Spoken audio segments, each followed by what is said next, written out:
कराची के बल्दियाती इलेक्शन पर बड़े अहम इलेक्शन थे। रिजल्ट्स आए, रिजल्ट्स के बाद अभी तक हुकूमत नहीं बन पाई। जिन जगहों पर हुकूमत ने बन जाना चाहिए था वहाँ पर मुश्किलात ये हैं कि अवामी नुमाइंदे अब तक हुकूमती सतह पर काम करने के लिए आगे ही नहीं आए। ये सबसे इंपॉर्टेंट मरहला था। 10 मार्च को जमात इस्लामी जो कि दूसरी बड़ी जमात के तौर पर उभरी है कराची के उन इलेक्शंस में, वो जा रही है धरना देने के लिए। 10 मार्च का ये धरना, इस इलेक्शन का रिजल्ट, हुकूमत का ना बनना, अब तक वजूहात जो भी हैं उस पर आज बात करके देखेंगे। और फिर क्या इससे अखज़ क्या किया जा रहा है, क्या अवामी सतह तक इख्तियारात की मुंतकली किस हद तक ज़रूरी है, जो कि ऊपर बैठे नुमाइंदगान को शायद कोई बहुत बड़ा मसला नहीं लगती। इसी वजह से नीचे बहुत ऐसे बड़े काम हैं जो नहीं हो पाते, जो हो जाने चाहिए, जैसे सड़कों की मुरम्मत और दीगर ऐसे मामला जो जुड़े हैं इसी सारे मामले से। इस पर बात करेंगे हाफिज़ नईम रहमान साहब, अमीर जमात इस्लामी कराची, उन्होंने हमें ज्वाइन किया है। हाफिज़ नईम रहमान साहब, शुक्रिया सर, वक्त निकाला। सर, काफ़ी सारे मामला तो सामने आते रहे, इलेक्शन के दिनों में भी रिजल्ट ऊपर नीचे होते रहे, वो यूसीज जिन रिजल्ट पे रिकाउंटिंग हुई वो भी तमाम चीज़ें सामने आती रही। 10 मार्च का सर धरना है, क्या होने जा रहा है सर 10 मार्च को? अच्छा देखें, मैं आपको बताऊं कि ये इलेक्शन मुनक़िद कराने के लिए जितनी मेहनत करनी पड़ी थी हमें, वो किसी भी महज़्ज़ब माशरे में और जमहूरी माशरे में ऐसा नहीं होता। लेकिन बदकिस्मती से हमारे यहाँ वो जमातें जो अपने आप को जमहूरी कहती हैं वो जमहूरी नहीं होती और ग्रास रूट लेवल की इस जमहूरियत को वो पसंद नहीं करती। और चाहे पीपल्स पार्टी हो, नून लीग हो या PTI, कोई भी बल्दियाती इंतखाब नहीं कराना चाहता। कोर्ट्स में जाना पड़ता है, इलेक्शन कमीशन में जाना पड़ता है, धरने देने पड़ते हैं, तब जाकर ये होता है। 3 मरतबा इलेक्शन मुलतवी हुआ और सिवाय जमात इस्लामी के कोई नहीं चाहता था। हमने बहरहाल इलेक्शन करवाया, इलेक्शन हो गया तो हल्का बंदियों पर एतराज़ हमारा भी था और भी पार्टियों का था, और उस हल्का बंदियों के कड़वे घूंट को भी हमने पी लिया। इस वक्त जो नतीजा सामने आया उसमें नंबर ऑफ वोट्स के एतबार से जमात इस्लामी सबसे बड़ी जमात है और दूर दूर तक यानी बहुत बड़ा डिफरेंस है दूसरी जमात में, यानी पीपल्स पार्टी में और जमात इस्लामी में या PTI में। तो अल्हम्दुलिल्लाह हम सबसे बड़ी जमात के तौर पर सामने आए। लेकिन चूंकि 3 सीटें अगर या 4 सीटें पीपल्स पार्टी ने जितने वोटों के साथ जीती हैं वो हमने 1 सीट जीती है, यानी 45,000 वोट पर अगर 1 हल्का है तो 10,000 वोट पर 1 हल्का है। तो पीपल्स पार्टी ने ऐसे 4 हल्के जीते होंगे तो हमने 1 हल्का जीता है। तो पहले ये नाइंसाफ़ी तो थी, लेकिन चूंकि मसला ये था कि इलेक्शन करा ही नहीं रहे थे, 2.5 साल लगा दिया था और ट्रैक रिकॉर्ड ये था कि 6 साल तक इन्होंने पहले इलेक्शन नहीं कराया था। 2009 से 2015 तक तो हमने कड़वा घूंट पिया। वोटर लिस्टों में प्रॉब्लम थी, हमने उसका भी कहा कि चलो उसका भी मुकाबला करेंगे। फिर इन्होंने ROs और DROs का तकर्रुर किया, इलेक्शन कमीशन की फाइलें गंवाएं कि हमने उसकी निशानदेही की। हमने कहा फिर भी मुकाबला करेंगे। वो मुकाबला हुआ और इलेक्शन मुनक़िद हो गया। अब 5 बजे तक जो रिजल्ट था वो तो मानना चाहिए था ना। पहले तो उन्होंने फॉर्म 11-12 नहीं दिए, रात 4-4 बजे तक हमें एहतजाज करना पड़ा, इलेक्शन कमीशन से कहना पड़ा, नोटिफिकेशन निकलवाने पड़े, तब जाकर वो फॉर्म मिले। और उसके बाद फिर उन्होंने किया ये कि जो नतीजा आ गया उसके मुताबिक जमात इस्लामी की सीट्स भी सबसे ज़्यादा थी, वोट भी सबसे ज़्यादा। उन्होंने वो नतीजे बदलना शुरू कर दिए RO के जरिए से। RO होते हैं रिटर्निंग अफसर के जो 3-4, 5-5, 6-6 यूसीओ के इलेक्शन कमीशन की तरफ से होते हैं, और DRO होते हैं जो ज़्यादातर DCs थे। तो जो DC हैं वो भी पीपल्स पार्टी के नॉमिनेटेड, जो ROs हैं वो भी उनके थे। इलेक्शन कमीशन ने इसमें ज़ाहिर है उनसे मदद तलब की और सिंध हुकूमत ने पूरा इन्फ्लुएंस इस्तेमाल किया। फिर उन्होंने नतीजे बदलने लगे तो हमने एहतजाज किया। फिर इलेक्शन कमीशन ने 6 यूनियन कमेटियों को पहले और 3 को बाद में अपने पास ले लिया, और उस पर हमारा रिकाउंटिंग का क्लेम नहीं है कि हम कहते हैं सिर्फ नतीजा तब्दील किया उसको ठीक कर दिया जाए, ठीक है। साथ ही होना यह चाहिए था कि 15 जनवरी को इंतखाब हुआ तो 16 जनवरी को ही इलेक्शन कमीशन की तरफ से 11 यूसीओ के ज़िमनी इंतखाब का ऐलान हो जाता। आज 3 तारीख को मार्च की, आज तक ऐलान नहीं हुआ। तो हमारा ये हक बनता है ना कि हम सवाल करें, एहतजाज करें, धरना दें, दरख्वास्त लिखें, सब कुछ हम कर रहे हैं। जब नहीं हो रहा तो हम एहतजाज कर रहे हैं कि 11 यूसीओ का ज़िमनी इंतखाब किसकी फरमाइश पे नहीं हो रहा। ज़ाहिर सिंध हुकूमत की फरमाइश पे नहीं हो रहा। उन्हें मालूम है कि उन यूसीओ की अक्सरियत वो है जिसमें जमात इस्लामी नीचे के वार्ड जीत चुकी है, उनके नंबर्स कम हो जाएंगे। तो उनके नंबरों को प्रोटेक्शन देने के लिए इलेक्शन कमीशन अगर आलायकार बनेगा, पीपल्स पार्टी का तो एक्सपोज तो करेंगे ना, मुतालबा तो करेंगे, तो हमारा जमहूरी हक है, क्यों नहीं कर रहे वो ऐलान।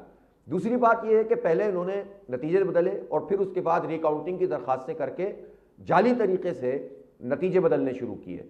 हमने उसको उस वक्त रुकवाया, लेकिन अब उन्होंने उस सिलसिले को दोबारा शुरू किया। चले करें आप रिकाउंटिंग।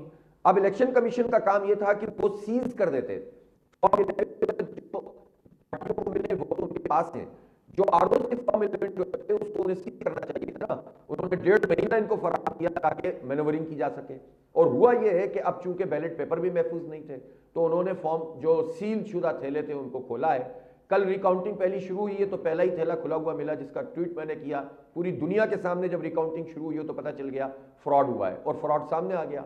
हम जीती हुई हमारी यूसी है, 350 वोट हमारे रिजेक्ट कर दिए इस बुनियाद पे कि वोट के पीछे पोलिंग अफसर की मोहर नहीं है। जब मोहर नहीं है तो ये कैसे वोट डाल, वो भी सिर्फ जमात इस्लामी के वोटरों के साथ होगा, बाकी किसी के साथ नहीं हुआ। तो बिल्कुल जालसाजी क्या है, बिल्कुल वाज़ेह तौर पर कब्जा सिस्टम है और आरओज और डीआरओज में मुलव्वस हैं। इसकी निशानदेही हमने कर दी है।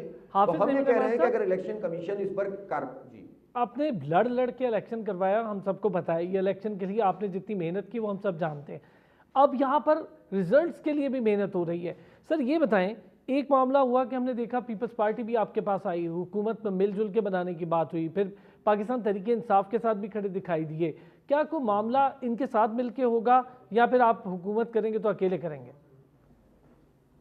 देखिए, पहली बात यह है, यह मामला तो बात की बात है ना। अभी तो प्रोसेस में 11 ज़िमनी इंतखाब होंगे यूसीओ के, उसके बाद जो रिजर्व सीट्स हैं उनकी एलोकेशन होगी ज़ाहिर है, और फिर उसके बाद हाउस मुकम्मल होगा। जब हाउस मुकम्मल होगा तो ये सवाल पैदा होगा ना कि किसके साथ जाना है, किसके साथ नहीं जाना, अकेले रहना है, दुकेले रहना है। पहला सवाल ही है कि नतीजा ठीक करो। लड़कर इलेक्शन करवाया था और ये अल्हम्दुलिल्लाह ये जमात इस्लामी ही है, हम लड़कर ही नतीजा भी ठीक करवाएंगे। हम गलत नतीजा हासिल नहीं करना चाहते, हम कोई अनड्यू फेवर नहीं चाहते। हम जीत चुके हैं, पूरे शहर ने हम पर एतमाद किया है। इतनी ज्यादा एम्बिग्युइटी थी, इतनी ज्यादा कंफ्यूजन थी, आखिरी घंटे तक साजिशें हो रही थी कि इलेक्शन नहीं होगा, फिर भी 20-25% लोगों ने वोट कास्ट किया। बहुत बड़ी बात है, वरना तो इन हालात में तो 5% भी करते तो बड़ी बात थी। लेकिन जब ये सब कुछ हो गया तो आप नतीजा बदलें और फिर कहें कि यार नतीजा छोड़ो, बैठकर बात कर लेते हैं।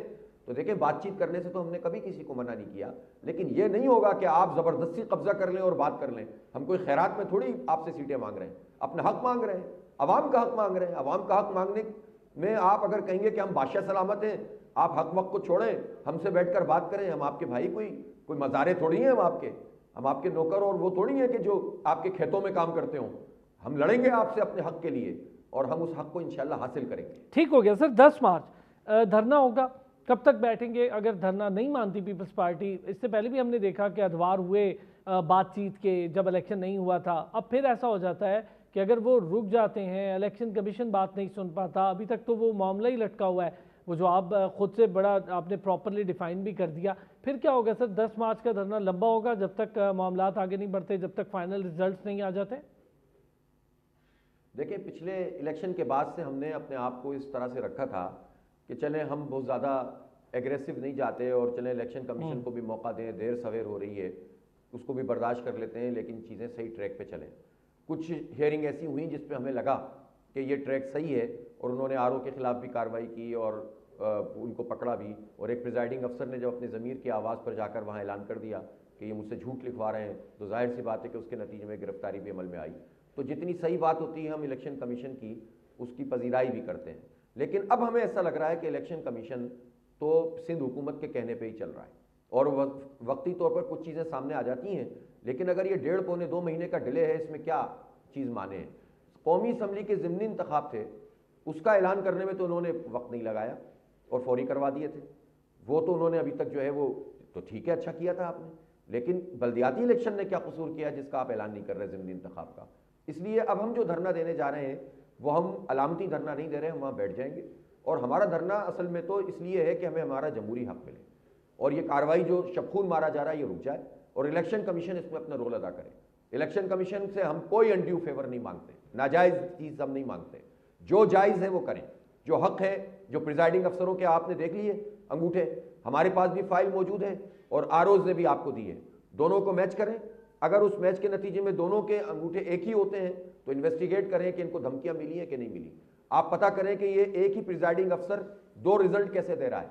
जब आप सही इन्वेस्टिगेट करेंगे और फॉरेंसिक करेंगे तो आपसे आप सारे रिजल्ट दुरुस्त हो जाएंगे। ठीक, ये तो इन 11 यूसीओ के अलावा है जिस पे ज़िमनी इंतखाब होना है, इसी में जो है वो पीपल्स पार्टी के पूरे मैंडेट का पोल खुल गया है और वो फंस गए बहुत बुरी तरीके से। ये जमात इस्लामी है जिसने फंसाया है, वरना ये धांधलियां करते थे और लोग खामोशी से मुकमुका कर लेते थे। वो समझ रहे हैं कि पुरानी तारीख में कराची चल रहा है जिसमें जो कुछ चाहो करो और आपस में पार्टियों को खरीद लो, एडमिनिस्ट्रेटर पे खरीद लो, वजारतों पे खरीद लो, गवर्नरशिप पे खरीद लो और मिलजुल कर खाओ और आवाम का बेड़ा गर्क होता है। यानी अब धरना होगा तो अलामती नहीं होगा, अब धरना होगा तो अलामती नहीं होगा, बैठेंगे वहां पर और अपना हक लेकर उठेंगे। ठीक हो गया, बहुत शुक्रिया।